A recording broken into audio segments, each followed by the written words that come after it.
welcome back to my channel. My name is Shalaka for those of you who are new here. Today I'm going to be talking about everyone's favorite season, that is winter.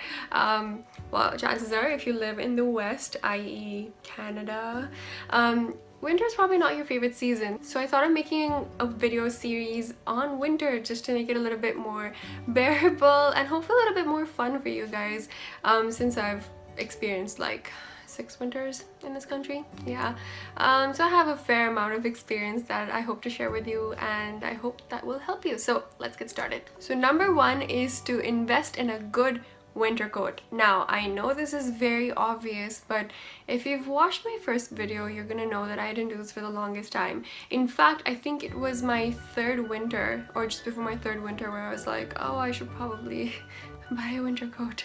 Yes, good thinking, Shalaka. I've not only not had a winter coat, but I've also had a really bad winter coat just because I didn't want to spend the money on it, and to now where I have a really good winter coat that I did spend a lot of money on. And I know that it's a little bit disheartening to shell out so much money all at once for a coat, but trust me, it's an investment that's gonna pay off for a long time. Now, one thing I do want to say is spend enough time on buying this winter coat. Like, invest a good amount of time in it, not just money. Spending the kind of money on it, you're gonna want to get something that's really good. So make sure you do your research. This is what I did. So I went online, I shortlisted a few coats that I thought were pretty good based on reviews, ratings, and just the brand itself and what the coat is made of. And then what I did was I went into the store, I tried them on, and then I kind of made the call. Make sure you take out enough time for it, because I have, like I said, the cheaper coats that I bought in the past, I just did it on a whim. I just went to a store and I just bought a $60 coat, and it wasn't warm. It wasn't a good decision. Some really good brands of winter coats are Canada Goose, North Face, and Columbia. And what makes these winter coats as warm as they are, and the reason why they're so expensive, is actually the down filling in it.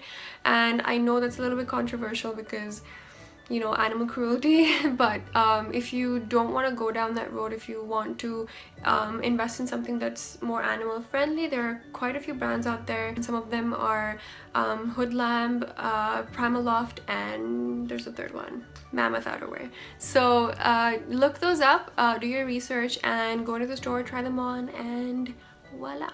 Number two is to get a good pair of winter boots. Again, something very obvious, but this idiot didn't do this for a long time, and the amount of money I shelled out to buy a new pair of boots every year just because the snow ruined my boots from the previous year, I would have just probably been better off buying a pair of winter boots that would have lasted me for a long time. So yeah, don't do what I did.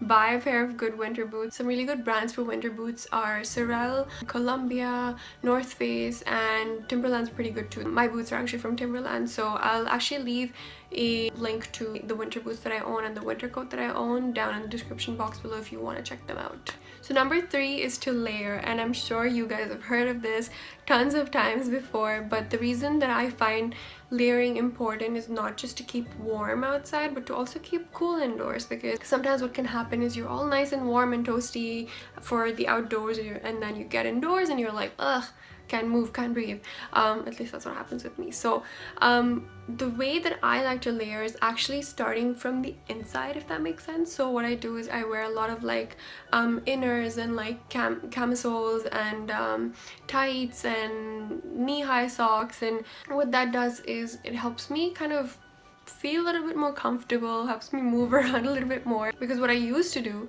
was I used to wear like whatever I'm wearing, like a t-shirt or like a shirt or like a sweater, and I would wear a jacket, and then I'd wear another jacket, and then wear a winter coat on top, and then I'd just be like this and I wouldn't be able to move. And so what I started doing was I started wearing a lot more inners. Some good tips for this are to wear camisoles or like lighter t-shirts or regular socks under your fuzzy woolen socks. And what that also does is if you're going to be spending a lot of time indoors, you can even take out your socks, your woolen socks, and then just stay in your regular socks and your shoes. Knee-high socks, full sleeves, high collar shirts under your itchy sweaters. You can get really creative with it. Also, can I just say, blanket scarves are going to save your life. Well, probably not life, that's a bit too dramatic, but honestly, for whatever reason, if I just forgotten or if I just I'm just too lazy to like grab my scarf. I really do feel a difference when I step out, and you can get them pretty much anywhere now. They're so popular. So blanket scarves. Number 4 is to have a lot of tea or coffee if you prefer coffee, but I feel tea is a lot better because it keeps you really warm and for a long time, and this is something that really helps me in the morning. I am the coldest in the morning when I wake up, and I think most people are, so just grab a cup of hot tea and you will be nice and warm and toasty. And the 5th and final tip I have for you guys is actually something I haven't tried out yet, and I'm going to be trying it out this winter. But I've heard a lot of people do this and a lot of people swear by it. And it is to either use a hot pack or a hair dryer to warm your sheets and to warm up your bed before you get into it. So the idea is, if you're using a hot pack, to keep it under your sheets for a few minutes before you get into it.